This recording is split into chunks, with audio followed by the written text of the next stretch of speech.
वार्तालाप का क्लास, वार्तालाप का क्लास टीपी गुडम में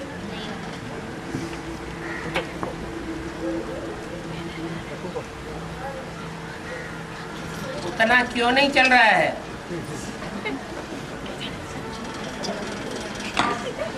इतना और जगह चलता है।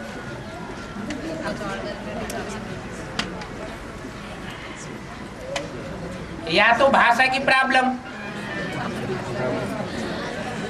भाषा की प्रॉब्लम की वजह से जो अंदर बात होती है वो बाहर खुल करके नहीं आती।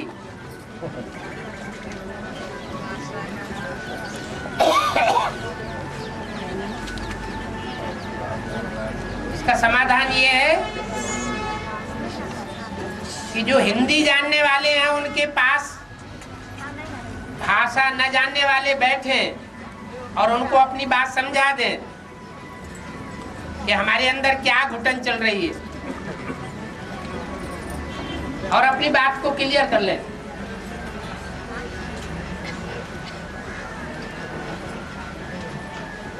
हाँ जी बाबा, जो ज्ञान में बड़े हैं उनको बड़ा कहा जाता ना, तो किस आधार से बड़ा कहा जाता? ज्यादा भाषा चलाने की वजह से बड़ा कहा जाता है।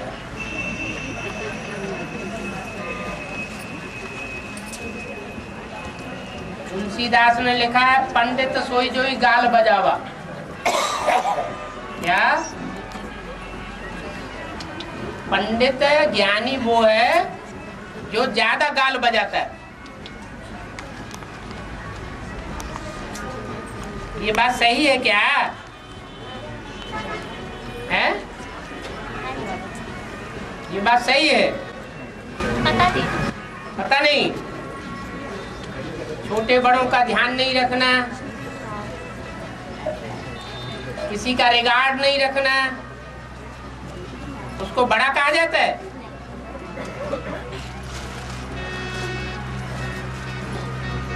जो छोटे हैं उनको अपनी सीमा में रहना चाहिए, बड़ों का रिगार्ड करना चाहिए। अगर नहीं करते हैं, खास करके संगम युग में, तो आगे क्या होगा? आगे आने वाले जो हैं वो उनका रिगार्ड नहीं रखेंगे,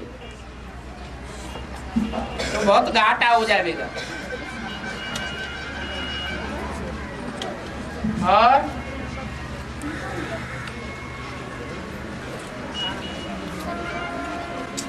बाबा, है हंस पक्षी स्टॉल में रहेगा बाबा?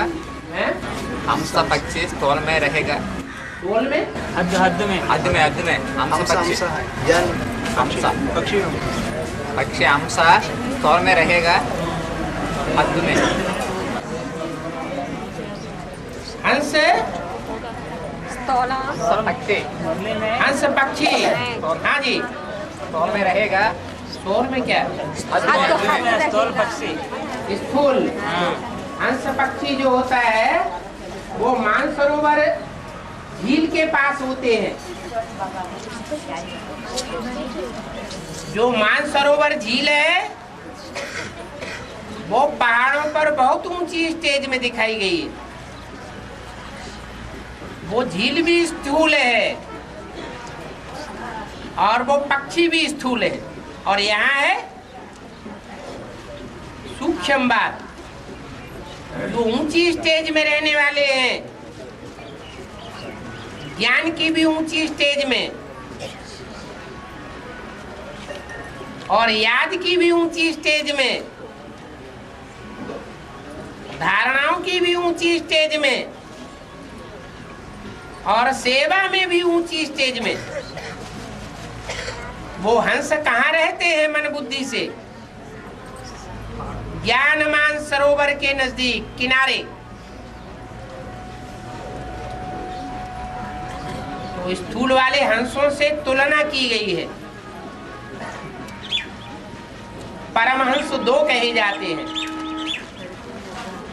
रामकृष्ण परमहंस।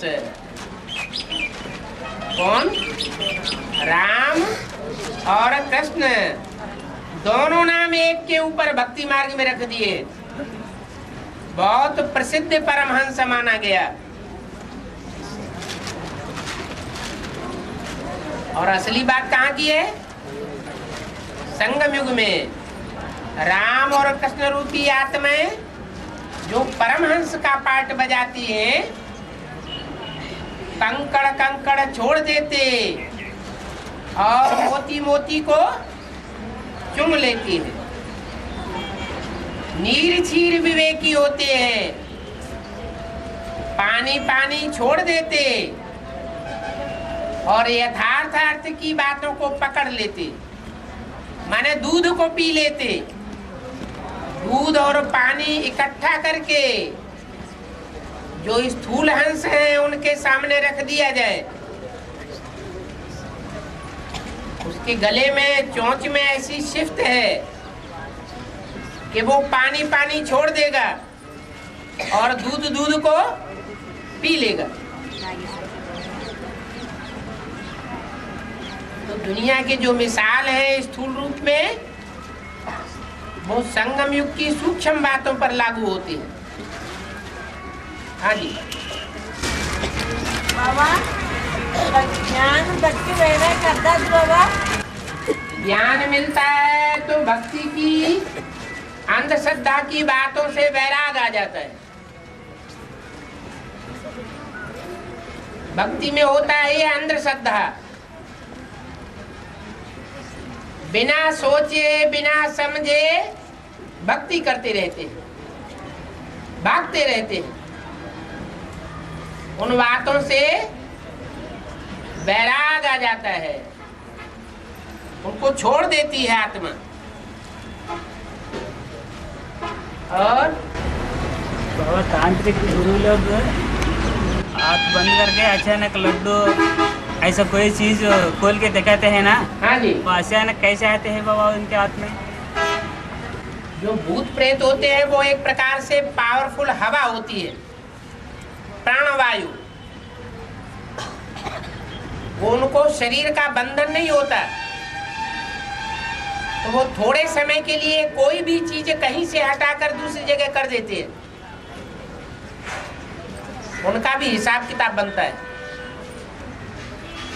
ये मैली विद्या करने वाले लोगों का करिश्मा है, जो अपने को दूसरों के सामने भगवान साबित करना चाहते हैं।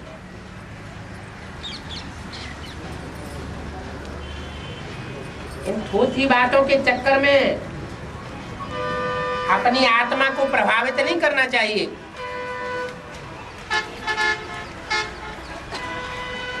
भूत प्रेत बनते ही वो हैं जो ज्यादा पाप करते हैं। जो भी भूत प्रेत आत्माएं हैं वो देवी और देवताएं बन करके बैठते हैं। कोई में प्रवेश करके ऐसी एक्ट करते हैं कि हम कोई देवता है, हम कोई देवी है, हमारी पूजा करो।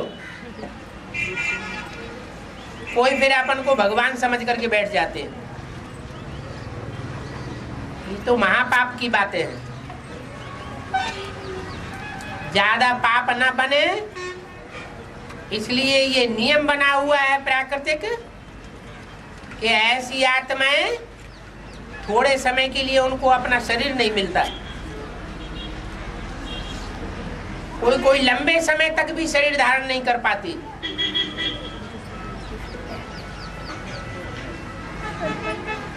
दूसरे के शरीर में प्रवेश करके उन शरीरधारियों के द्वारा पाप पुण्य बढ़ाती रहती है। पुण्य तो बढ़ा नहीं सकती, लेकिन पापों का उनका हिसाब किताब है जो पूरा करती रहती है। और बाबा, अगर ये तुम्हें कोई नुकसान होता है तो क्या छोटे लोग देखते हुए भी नहीं कुछ बोल सकते? जो छोटे अपने को छोटा ही समझते हैं तो बोलने की क्या दरकार है? कायदा कानून ये कहता है जो निमित्त हैं उनके आर्डर पर चलना है। ये तो रूहानी मिलिट्री है बाप की। मिलिट्री में ऊंचे ऑफिसर की तरफ नीचे का बंदा नजर उठा के भी नहीं देख सकता। और यहाँ तो बाप के सामने ही बेअदबी करते रहते हैं। जो राजाओं का राजा बनाने वाला बाप आया हुआ है, उसकी भी बेअदबी करते रहते हैं। तो बड़े बड़े राजाओं का क्या सम्मान करेंगे? खुद भी जानते हैं हम सर्विस कुछ नहीं करते। सुबह से शाम तक रोना धोना रड़ापा करना।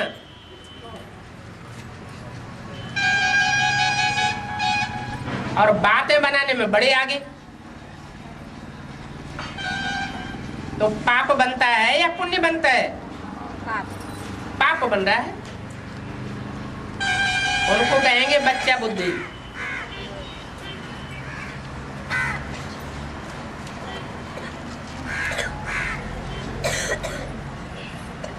और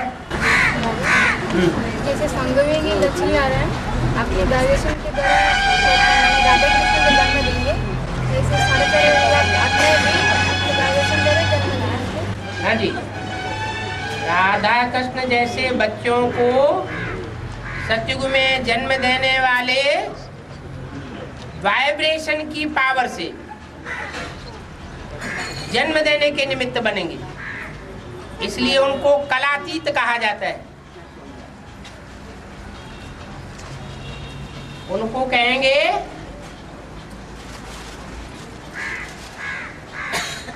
इंद्रियों से परे का सुख लेने वाले।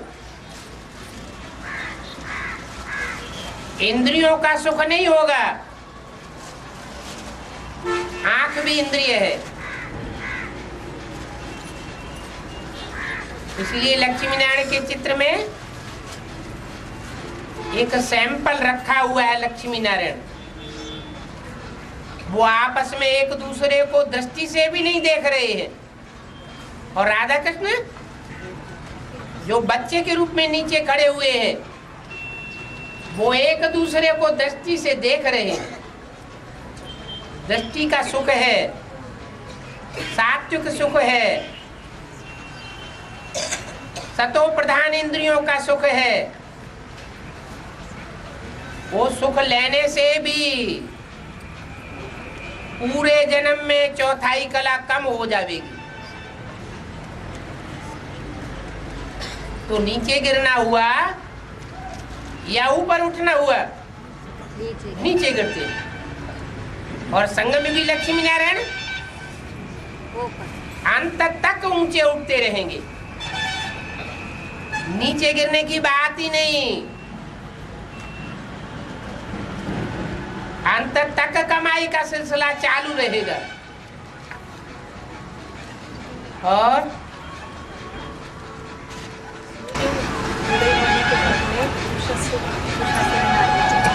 सायं समय संध्या किरण के साथ सूर्य डूबता है।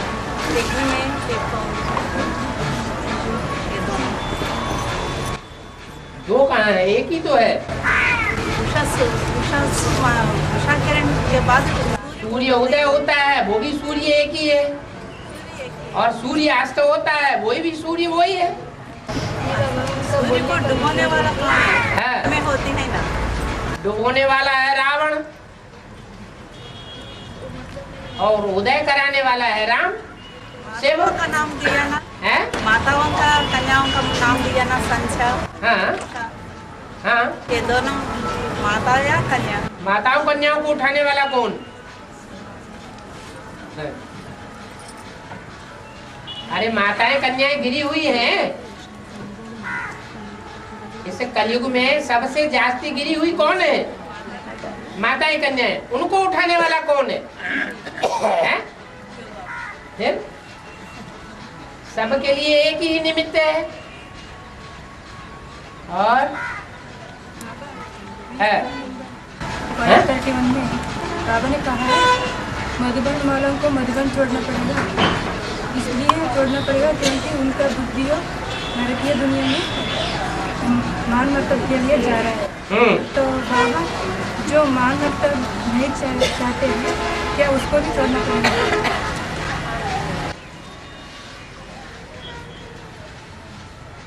मधुबन में जो अपने को मधुबन की बपौती समझते हैं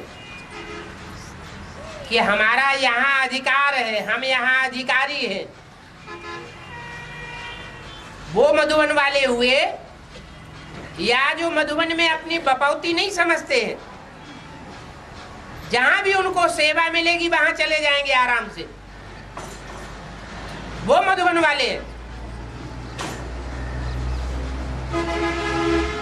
मधुबन वाले किन्हें कहा जाए? हैं?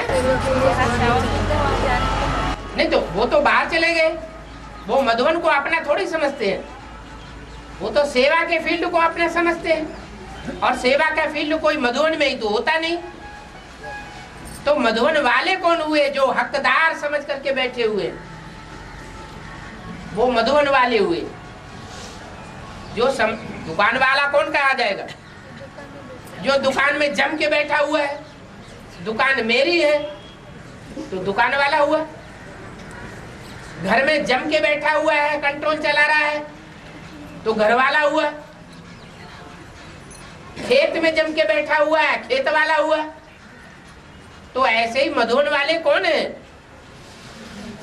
जो मधुबन में जम करके बैठे हुए हैं, उनको मधुबन छोड़ना पड़ेगा। क्या मधुबन एक का है या सबका है? हैं? सबका मधुबन है। कोई कंट्रोल करके बैठ जाए कि मेरा ही है, मेरी यहाँ चलेगी, वो हो नहीं सकता। इसलिए बोला कि मधुबन वालों को मधुबन छोड़ना पड़ेगा। ज्ञान के ऊपर कोई अथॉरिटी बन करके बैठे हुए, ये मुरलियां हमारे बाप की बपौती है। हम जिनको चाहेंगे उनको देंगे, जिनको नहीं चाहेंगे नहीं देंगे।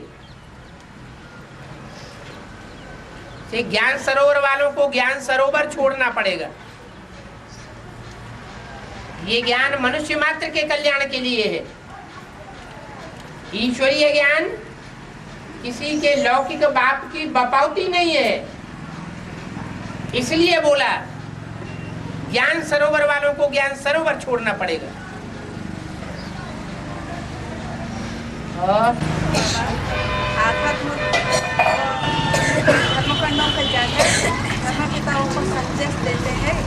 तपस्या के जाने के बाद या जाने के पहले उनको संदेश देते हैं। बाद में कोई संदेश देने की बात रहेगी क्या? तपस्या धाम जाने के बाद अगर आत्मा की परीक्षा हुई, तपस्वी स्टेज में रहते हुए, और वो फेल हो गई, तो उसे बाहर की दुनिया में फिर से परीक्षा देने के लिए जाना पड़े या नहीं? दुनिया में भी कोई परीक्षा में बैठता है और परीक्षा में फेल हो जाए तो दोबारा परीक्षा देनी पड़ती है कि नहीं है? देनी पड़ती है। यहाँ भी ऐसे ही है। कोई तपस्या करता है तो तपस्या की परीक्षा ली जाती है। तपस्या में परिपक्व हुआ या कमजोर है? परिपक्व हुआ, इसका मतलब फिर वापस आने की बात नहीं, तो उसे ऊंची स्टेज में जाना है।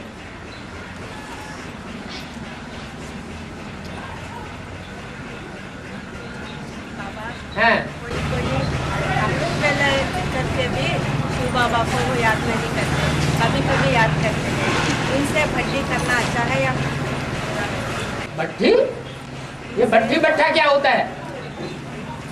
हैं?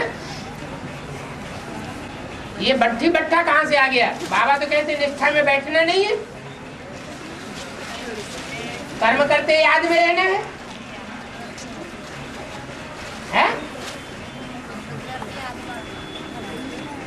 कर्म करते याद में रहना है या भट्ठा में बैठना है? फिर ये भी बताया भट्ठी होती है सिर्फ मधुबन में। क्या गीता पाठशाला में भट्ठी भट्ठा करने के लिए नहीं बैठ रहे। फिर रात को 4 बजे उठा करके बुला करके घरों में से बैठा लिया, या दोपहर को 3 बजे 3 घंटे की भट्टी कर दी, 4 घंटे की भट्टी कर दी, सारे दिन की भट्टी कर दी। ये निष्ठा में बैठना बाबा नहीं सिखाते हैं। हैं? अमृत वेला अपने घर में बैठो। नहीं, दूसरा वाला नहीं आना है। नहीं आना है। गीता पाठशाला में जाना है, टाइम से जाना है। सवेरे को जब दिन निकलने लगता है उस समय जाना है। 3:30 को क्लास। 3:30 अपने घर में बैठो, अपने अपने घर में याद करो। 3:30 बजे रात में घर में से निकलेंगे, घर वालों को संशय पैदा होगा, ये कहाँ जाती है रात रात में।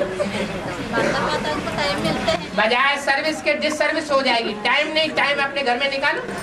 बाबा भाई लोगों को काम होते हैं ना दिन में। हाँ, लोग उस समय कार्य होते हैं, उस समय क्लास करते होंगे। क्लास करो लेकिन निष्ठा नहीं करो। निष्ठा सिर्फ आधा पौना घंटा याद में इसलिए बैठाया जाता है कि बुद्धि एकाग्र हो जाए। एकाग्र बुद्धि से मुरली सुनेंगे तो ज्यादा समझ में आएगी। बाकी 2-2, 4-4 घंटे की भट्ठी लगा के बैठना, ये मुरली में नहीं बोला है। और न रात में कन्याओं माताओं को दूसरों के घर से बुला के गीता पाठशाला में बैठाना है। बाबा हाँ जी, दूसरों को नहीं बुलाना। हाँ हाँ, दूसरों को नहीं बुलाना, अपने घर में बैठो। बाबा 4 बजे से क्लास शुरू होगा। और 4 बजे क्लास करोगे तो रात में बुलाना पड़ेगा ना। नहीं बाजू वाले हैं? बाजू वाले ये तो बरसल के बाजू में रहते हैं ना, पर गाँव में तो भी उनके घर वाले जो ज्ञान में नहीं चलते उनको संशय आता है। चलने वाला आ सकते हैं। क्यों बुलाना रात में? बुलाते नहीं, वो अपने आप आते हैं। तो है नहीं है, उनको मना करो। बाबा अंदर माताओं को टाइम मिलते हैं, नहीं मिलते हैं। मिलने दो उनको टाइम। जो टाइम निश्चित है 6 बजे क्लास करना, 6 बजे 5:30 बजे दिन निकलता है। गर्मियों में 5:30 बजे दिन निकलता है। सर्दियों में सर्दियों में 5:30 बजे, गर्मियों में 6 बजे निकलता है। जैसे जैसे दिन निकलने का टाइम होता है वैसे क्लास में बुलाना है। हाँ, माताओं को पसंद है तो माताओं को पसंद, माताओं को तो बहुत कुछ पसंद है। माताओं को तो बहुत ज्यादा पसंद है, बहुत कुछ। वो घर वालों की परवाह नहीं करती है। हाँ जी, गाँव में कृषि का काम होता है ना, 6 बजे से शुरू होता है। हाँ जी, इसलिए भाई लोग ज्यादा तो है। दोपहर को माताओं का क्लास रखो। भाई लोग ज्यादा है बाबा। भाई लोग ज्यादा हैं तो भाई लोग जो है क्लास अगर करना चाहते हैं तो दोपहर का क्लास रखें। लेकिन वो ऐसा ना हो जो सर्विस होने की बजाय डिस सर्विस होती रहे और पता भी न लगे। बाबा अभी तो ऐसे चल रही क्लास हमारे गाँव में 6:30 से चल रही, सब ऐसा 6:30 से वो तो अच्छा है। 5:30 से करो, 6:30 से करो, दिन निकलता है उसके बाद क्लास करना अच्छा है। 3:30 से बाबा शुरू। भाई लोग को खेत में जाना होता है। हाँ, सुबह जाते हैं, दिन में सुबह जाते हैं, जाएं। दोपहर को क्लास करें, दोपहर को नहीं, शाम को करें। अपना गाड़ियों से नहीं पढ़ेंगे। अच्छा, अपनी जेब में टैप रिकॉर्ड रख ले, कान में सुने, काम करते जाए।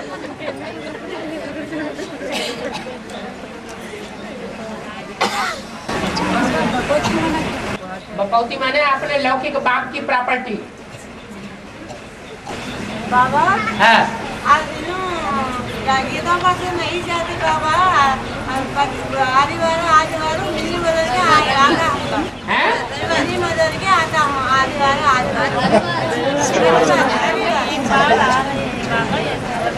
हाँ, हफ्ता में एक बार मैं आ रही हूँ।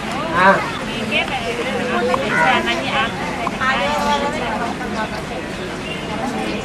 तो ठीक है, जिसको जैसा अनुकूल पड़ता है वैसा करता है। दबाव किसी के ऊपर नहीं देना है। हाँ, में से भी याद नहीं करते तो उनसे भट्टी करना है या नहीं करना है? तो और वो सोएंगे बैठ करके, जबरदस्ती कराएंगे कान पकड़ के। बट्टी नहीं करना है। बट्टा बट्टी कोई चीज ही नहीं होती। कंपिल में यहाँ नहीं। कंपिल की बात अलग। कंपिल है मिनी मधुबन। कंपिल मिनी वो वहाँ के लोग पूछ लेंगे, देख लेंगे, सुन लेंगे। आप अपनी बात सोचिए। हैं? हाँ। बट्टी रात को नहीं और दिन में भी बट्टी नहीं कराना। लेकर दोबारा बट्टी कराए क्या? रिश्ता में बैठने की बात नहीं है। कंपनी में जाकर बट्टी करा सकते हैं क्या? बट्टी क्या होती है वहाँ? तो खुद ही जो कराने वाले कराएंगे, आपको पूछने की दरकार ही नहीं। जो कराने वाले वहाँ बैठे हैं उनको खुद डायरेक्शन मिले हुए हैं ना, क्या करना है क्या नहीं करना है, आपको पूछने क्या दरकार। हाँ। जैसे आदि में राम खेल हो गया। हाँ। आदि से अंत में भी राम खेल हो गया। आदि में राम फेल हो गया तो अंत में भी आदि से अंत राम फेल हो गया। अगर फेल नहीं होगा तो राधा कृष्ण को राजाई कैसे मिलेगी? फिर ये किस आधार पर फेल हो जाएगी? हैं? किस आधार पर फेल हो जाएगी? राधा कृष्ण जैसी आत्माओं को राजाई मिलनी है कि नहीं? बच्चों को ऊपर उठा के बैठना है, गद्दी पे बैठना है, माँ बाप को नीचे बैठना है, तो हारा कौन और जीता कौन? हो गया ना? यज्ञ के आदमी भी किसको ऊपर बैठा दिया? मम्मा बाबा ऊपर बैठ गए और राम सीता चले गए। हाँ जी, हर एक माँ बाप अपने बच्चों को ऊपर उठाता है। माँ बाप सबसे फर्स्ट क्लास दास दासी होते हैं। सारी जिंदगी कमाई करेंगे, बाल बच्चों की पैदाइश करेंगे, उनकी परवरिश करेंगे, पढ़ाएंगे, लिखाएंगे, सारी जिंदगी कमाई करेंगे। और बच्चे जब बड़े हो जाएंगे तो सारी जिंदगी की कमाई उनको सौंप करके वानप्रस्थी हो जाओ।